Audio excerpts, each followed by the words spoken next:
Well, hello, everybody, and welcome. Happy Thursday to all of you. Here we are. It's Thursday again. How's that possible, Jeannie? I don't know. I don't know. It just seems like every time I turn around, it's Thursday. It's It's time it's to go day live. to day for me. Every day is day to day. Well, welcome, welcome, Thank you. welcome. I'm so happy to have Jeannie Petrucci with me today.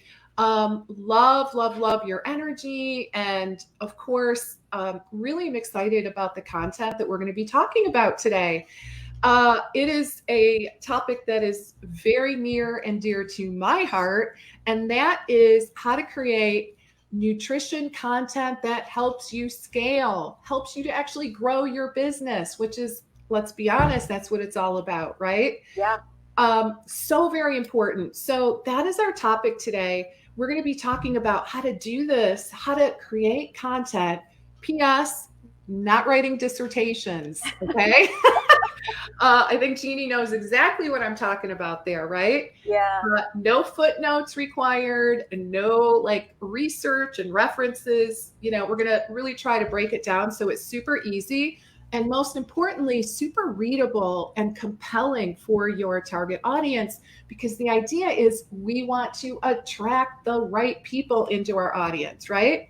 So, again, welcome to those of you that are just now joining. My name is Leslie Vital, business strategist and mentor for private practice dietitians and functional nutrition and functional medicine practitioners.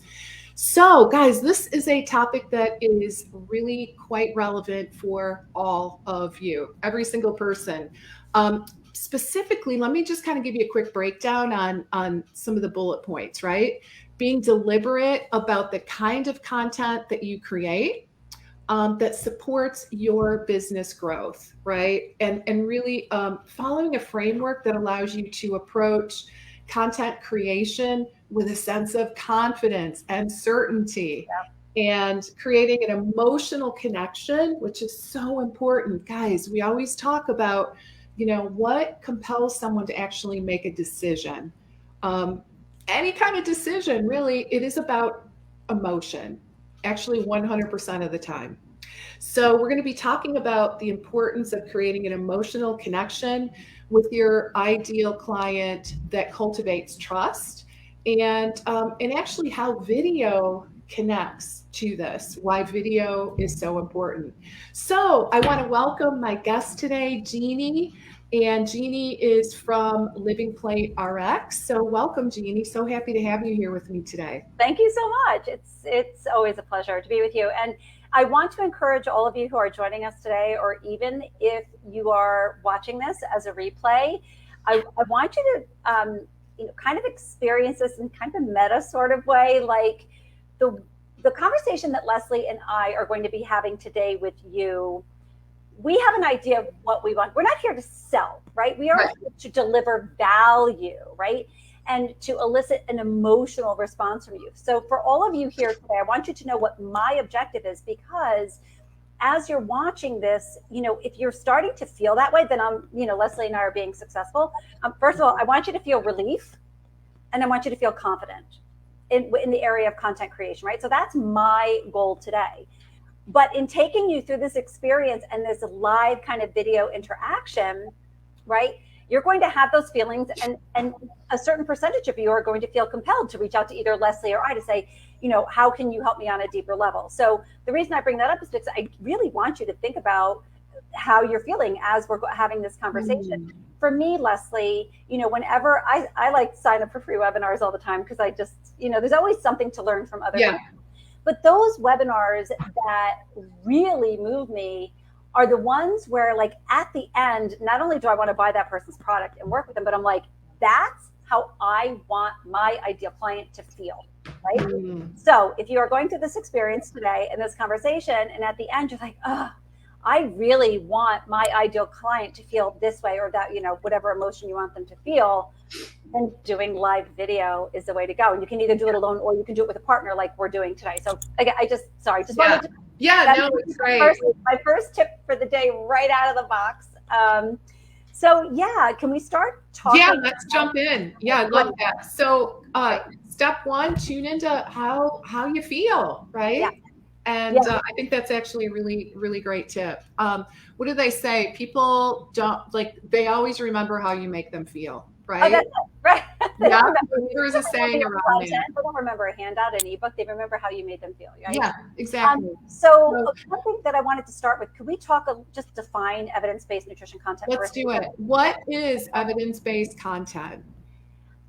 There are two things that I want to make clear here about nutrition content. It's very different, right? So creating a nutrition course, by the way, is very different than creating a course on like how to decorate a cake or how to paint cats, right? Like those are great courses, right. And you can take a course to learn how to build a digital course, but you know, Leslie, and those of you who are watching, you do know that a nutrition course is very different because it must be evidence-based. Now, obviously, the content that you're using inside of your materials needs to be evidence-based. Sometimes you cite it, like if you're doing a particularly science-heavy blog, you're going to want to provide citations for sure. But you know, it also has to be delivered in an evidence-based way. And that's something that I'm going to be talking about today, because I, you know, prior to kind of exploring this concept myself, I really never heard of anybody talking about it before. Like, it does make a lot of sense that, you know, you're going to create this content either with my help or on your own. Yeah. But how you deliver it is like everything. It's not like just posting a pop-up on your website, although, you know, you can do that for sure. But it's an evidence-based approach. So I wanted to start there with talking about, you know, how you can decide. So this is one of your takeaways, one of your major takeaways for today.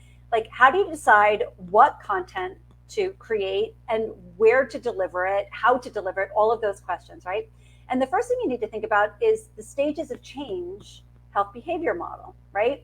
So for those of you who are, Leslie's nodding, all dietitians here know exactly what I'm talking about.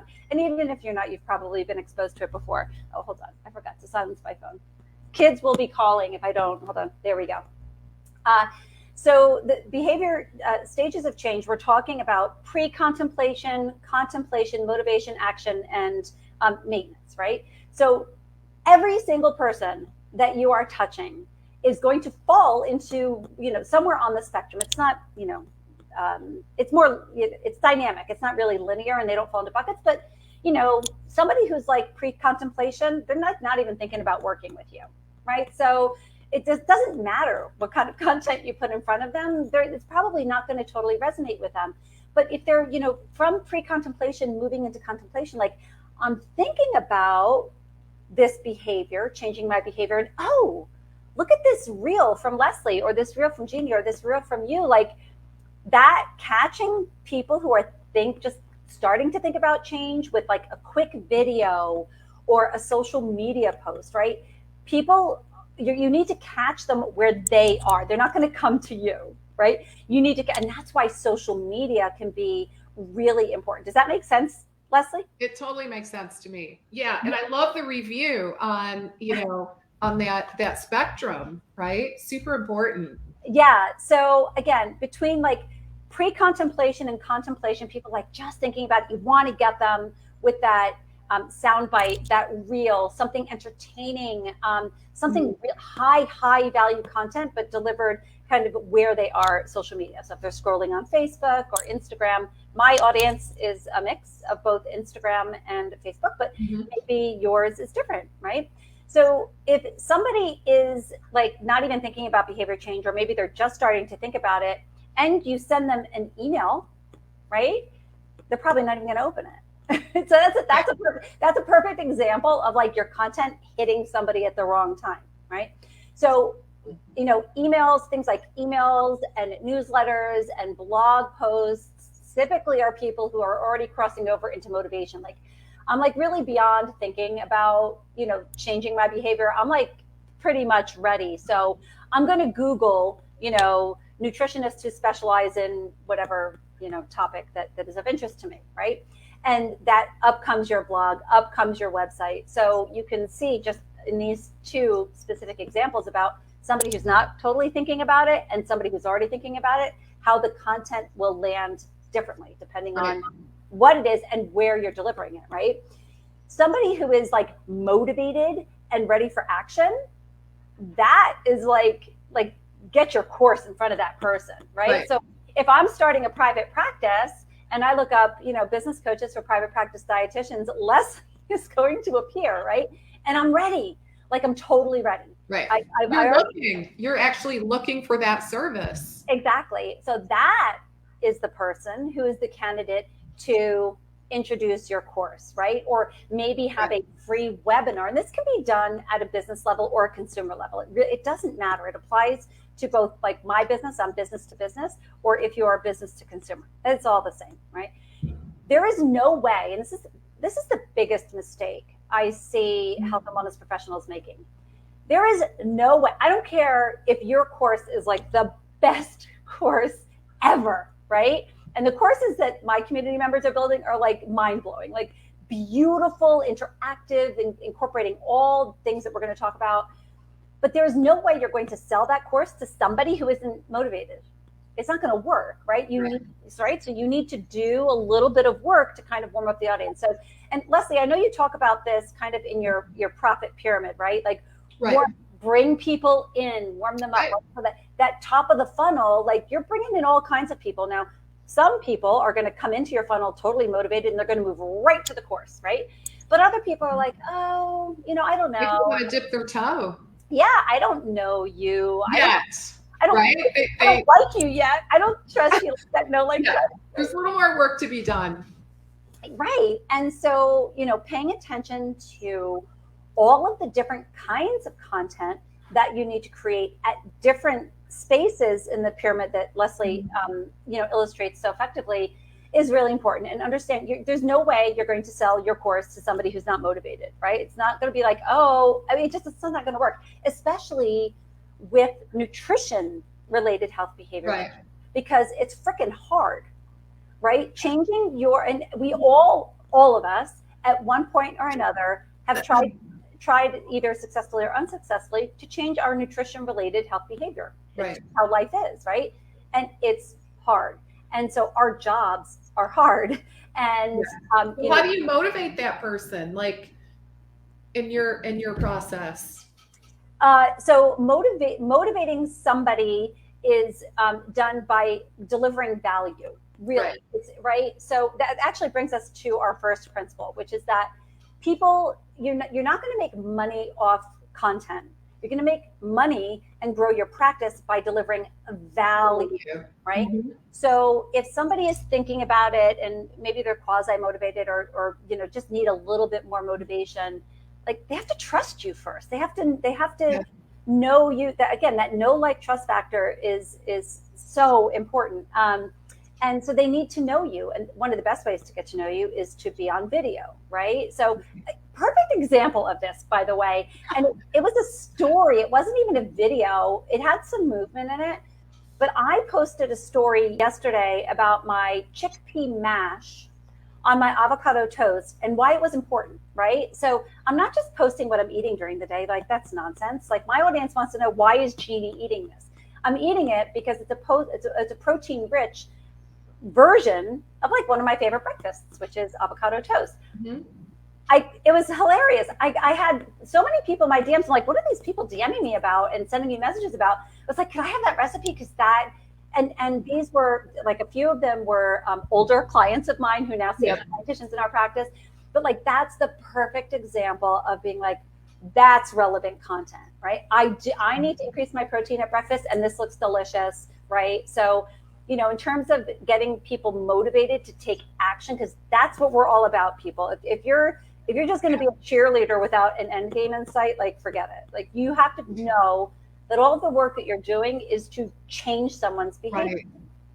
Yeah, I always say you kind of have to reverse engineer, right? Like, start with what is the end point you're after and re-engineer the process, right? Figure out how you're going to get them through that funnel.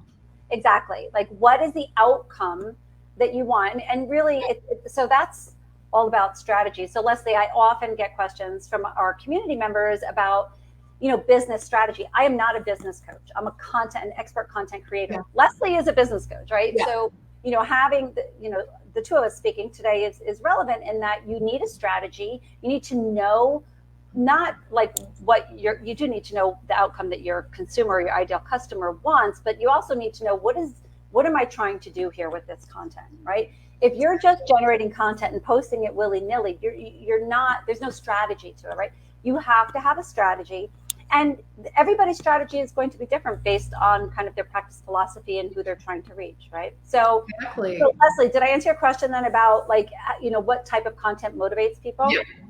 Yeah. So getting them, hitting them where they are, hitting them with relevant content that is important to them. And that chickpea mash was just like a perfect example. I'm like, and I wasn't really even thinking about it because I do it often enough. I'm like, if I'm eating something and I'm like, there's a lesson here, right? It's not what I eat in a day. Then nobody wants to know that. Right. I mean, they do, but that's just curiosity. That's not going to move anybody to change. What's relevant about what I'm eating, and the why, right? The why, like why is the how? They also want to know the how in terms of how to make it. Exactly. But, yeah. And another good lesson about that type of a post. Number one, it was organic. It was very natural. So people love that. I didn't have to put my face in it. So gotta love when that. I tell you, when I took that picture, I was not camera ready, right? I had just finished a workout and I'm like, oh, I really feel like avocado toast, but I really need some protein. And so that's what I shared, right? So you don't always have to be on camera. You can create videos, something with movements that can be just as effective, really, in the whole scheme of things, right? So when we talk about, I just want to go back to kind of the evidence-based content. Now you all have a good idea of like the stages of change, right? So action maintenance, like motivation action maintenance, which is our, when you're finally getting people across the finish line, like once people have worked with you, you need to deliver content to that kind of keeps them engaged. That's what like newsletters are for. That's what nurturing sequences and just, weekly emails or, biweekly emails, whatever, whatever you can fit into your schedule.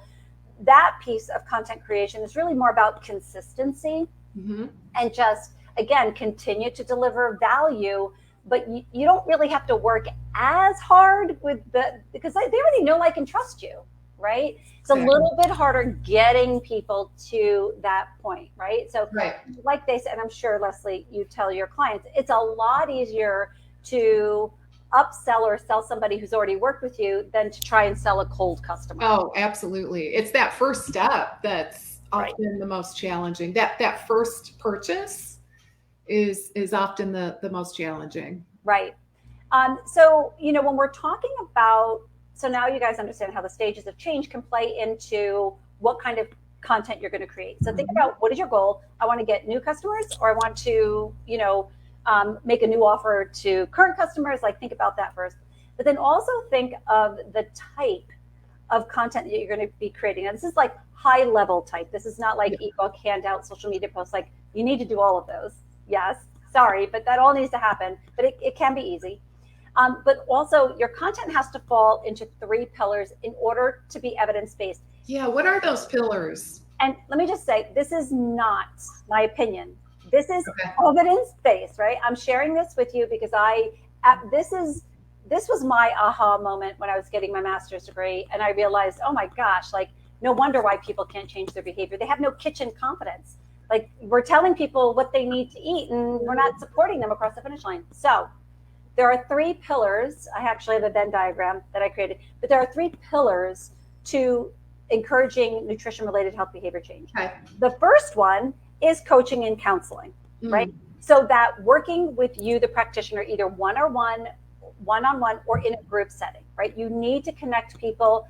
You need to, on a counseling level, you need to do your MNT, right? Your medical nutrition therapy. If you're a health coach, you still have to do intake. Like, what are your current habits? What are you doing? What are barriers preventing you from making, changes? Have you been successful in the past? Like, all these motivational interviewing things, that happens in the counseling pillar, and that has to happen, right? On top of that, you need to provide nutrition education. Now, what's interesting with our community specifically is that we love sharing, right? We love sharing content. But sometimes we fall into the habit of just like information dissemination, like deliver, ebook, handout, social media posts, without considering the other 2 pillars.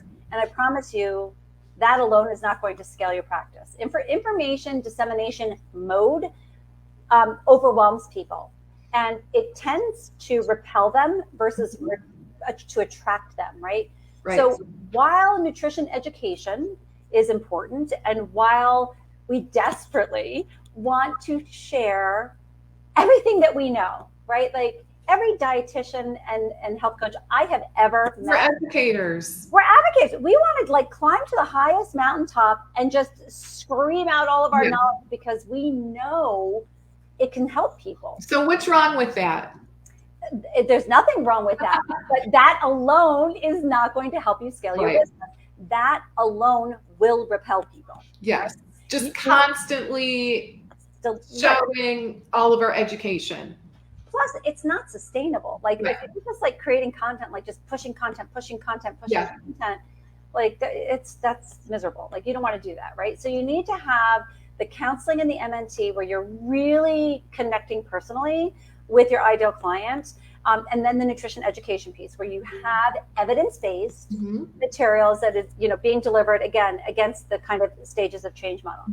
The third pillar, and what really lights my fire, is culinary education. If you have the other two pillars, you're going to get, it's so unfair. You're going to get your clients within sight of a finish line, but they're not going to be able to successfully cross that finish line and stay there because everybody needs culinary support. Everybody, because you can't, I have not met any, and maybe they're out there, but I've not met anybody who could successfully change and maintain their behaviors by ordering takeout, right? Or, by, food delivery services. Like there's a place for that. But at the end of the day, there has to be a certain level of culinary competency. And that was the thing that really, again, lit my fire, my master's program. Like, I get all of this, but this piece of the evidence is so clear, and yet we're not taking action on it when I say we, our profession in general. And why is that? Because that content is freaking hard to create. So what culinary-based content? What kind of culinary content? Just give me an example. What would you say is a piece of culinary content? Well, let's ask our audience. I would say good. Yeah. Demos, cooking demos would be awesome, but what there? I mean, it's like, tell me what you're getting at. Right. No, that's it. Like culinary. It's hard. Right. So, and there's you gotta really be prepared, and there's so many layers to it, actually. And I'm sorry, I'm doing a lot of talking. Like, interrupt me whenever you want, because I am on fire and talking about this, like, there's no stopping me. But like the culinary experience, but it's different for everybody. I mean, I've had clients, I'm like, on a scale, and I always do as part of the MNT process. Yeah. I always ask, on a scale of 1 to 10, basically, what is your culinary confidence, right? And I don't have a towel here today, but like, some people would like take the towel and whip it over the shoulder, like, I'm good, like, great. Okay, then the culinary content that I'm going to deliver to you, Mr.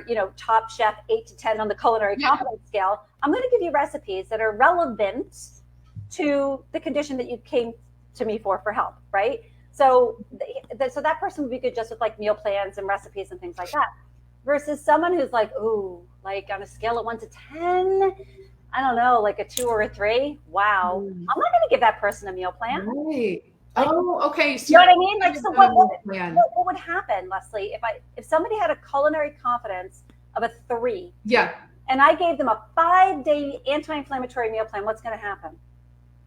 Well, wouldn't it depend on how difficult it was to? Yes, but like even if I did like overnight oats and no cook recipes, they'd probably just get so overwhelmed they'd be paralyzed and not do it. So like the 2 or 3 is like really low confidence. Right. We're talking, I guess that's the thing for me to better understand is like what does the 2 or 3 mean? They can't even make overnight oats. Basically on a scale of 1 to 10, where 1 is like, I don't cook. And I've had clients where that just say I don't, period. Right, different kind of like, I don't cook. Not only I don't cook, I don't want to cook, and I don't like vegetables. That's a whole another story. If they don't even want to, right?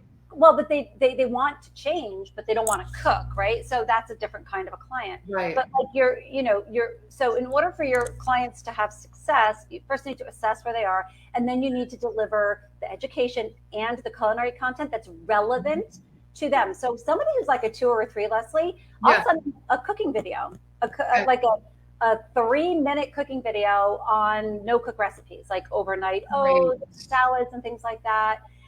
If somebody is like the clients that I've always had the most success with were between a 4 and a 7, right?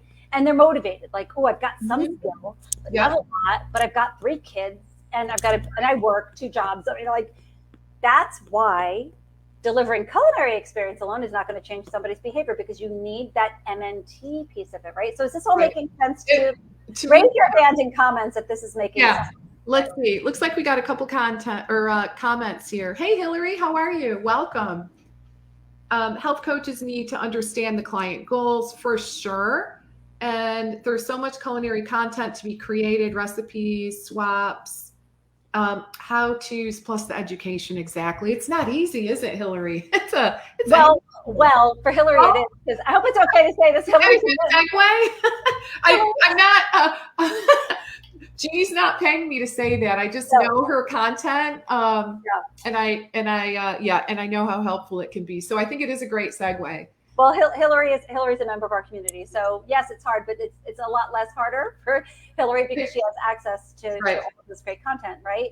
So just to summarize, because there were 2 other principles I wanted to cover. Are we ready to sign off now? Are we? We're good. Okay, we're good. Okay, 10 more minutes. Yep, perfect. So remember the stages of change when you're going to create content. You can literally write it down: pre-contemplation, contemplation, motivation, action, and maintenance. Right?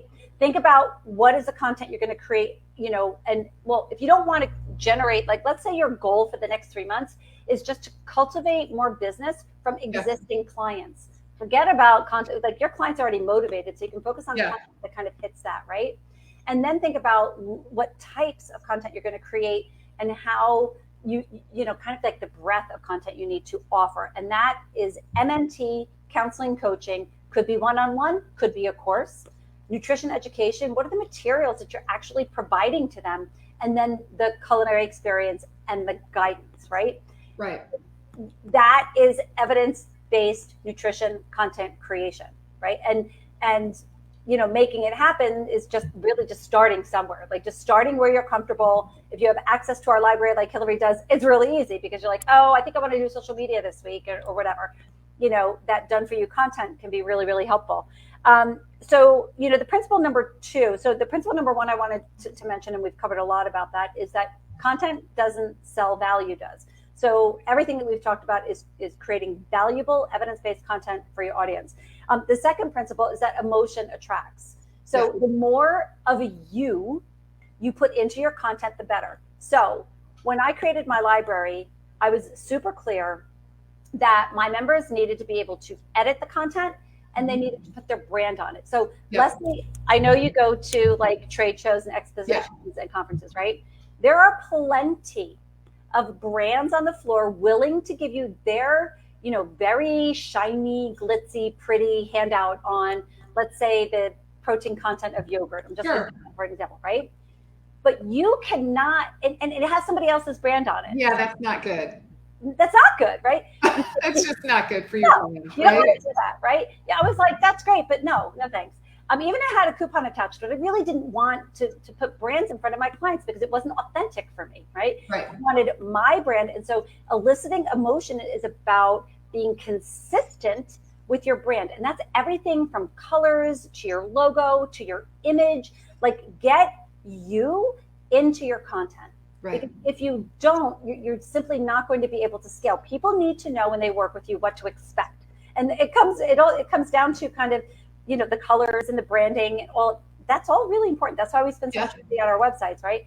So that's why it was really important for me to make our entire library editable and brandable. It's super, super important. So keep that in mind. Well, all of your content, it doesn't your brand. We can remove your brand. Yeah. So just I'll cover this a little bit more detail when I sign off. But basically, our members have a license. You're paying for a license to use the content without attribution. So you don't have to acknowledge that it came from me, right?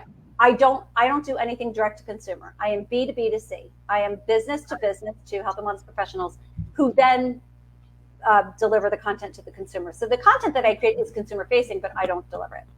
And then the third principle is scale by differentiation. So Leslie, I know you talk about this a lot, right? Picking a niche, I mean, you can't be everything to everybody. Right.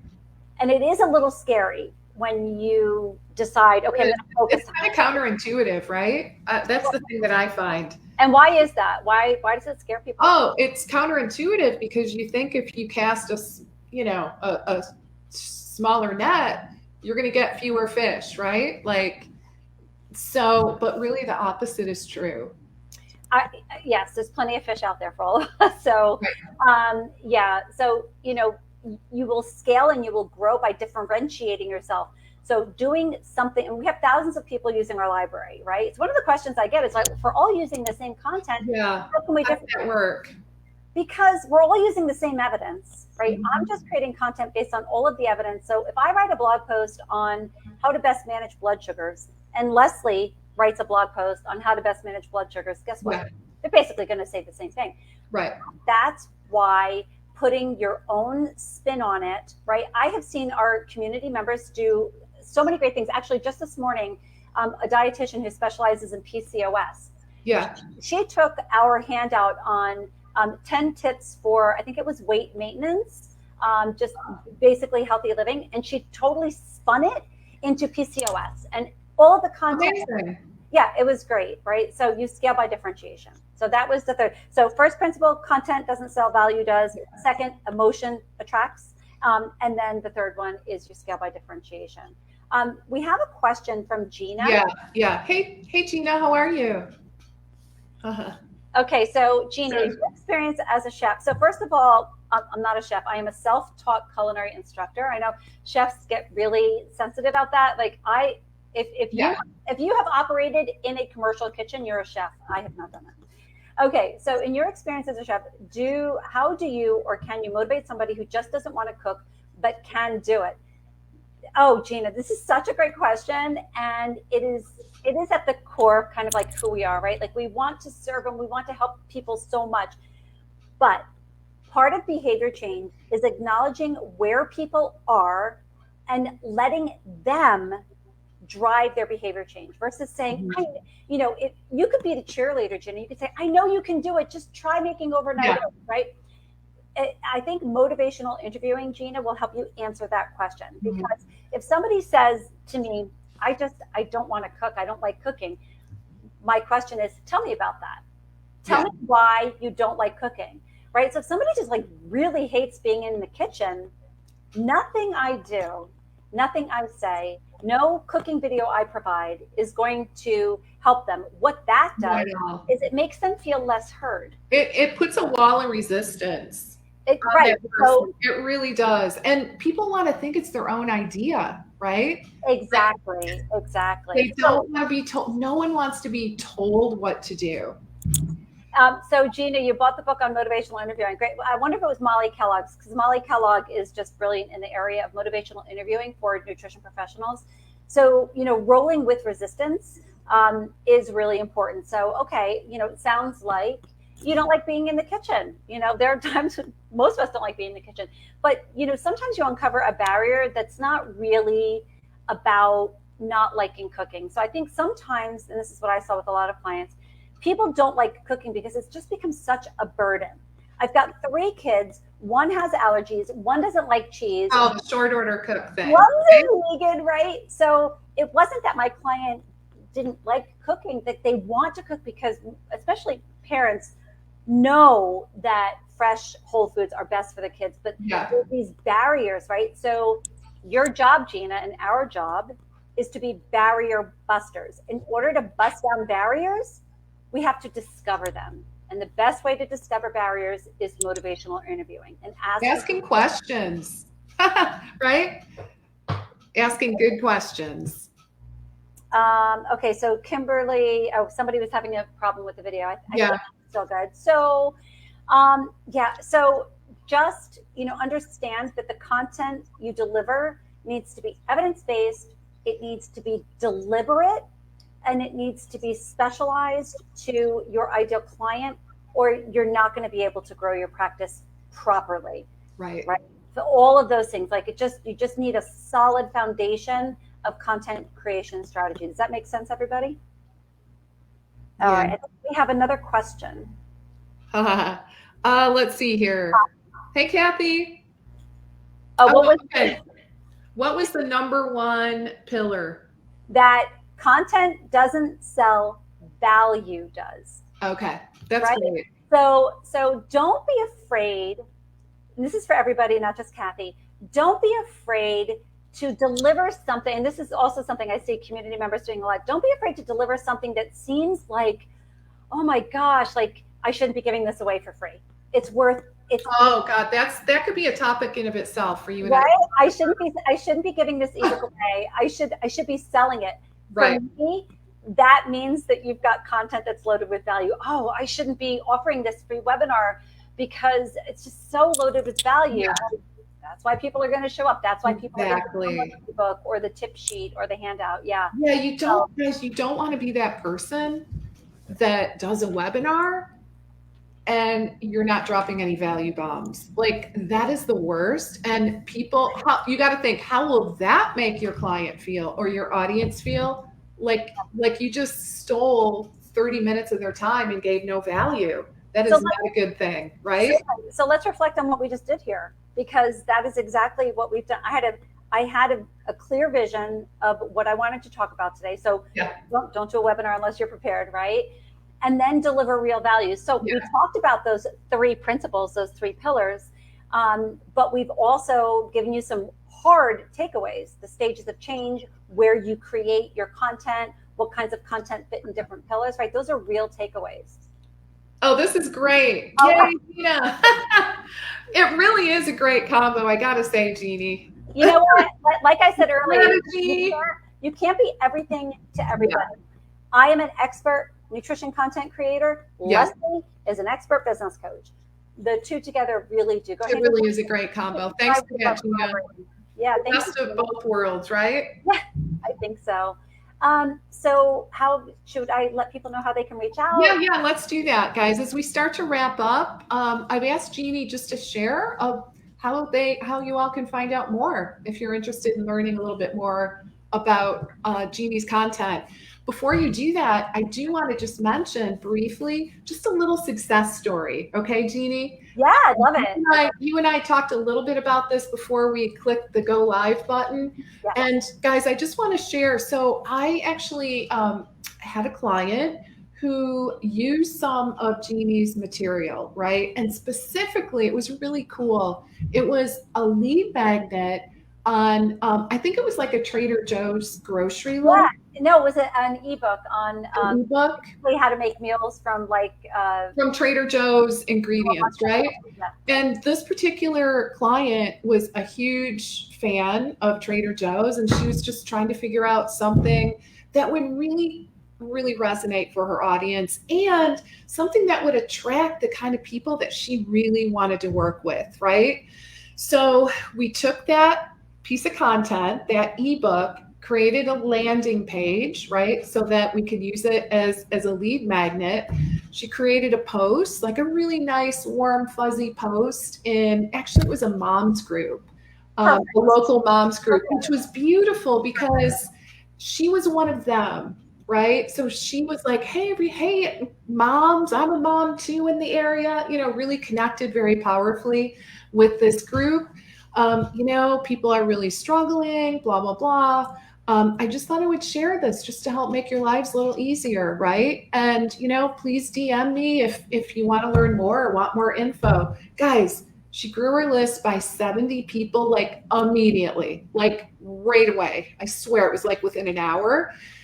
Cool thing is she ended up, just from this one post, she got 3 $1,500 clients, right? And who knows, it probably has grown since, but just from one post, like that for her Living Plate RX membership, like right?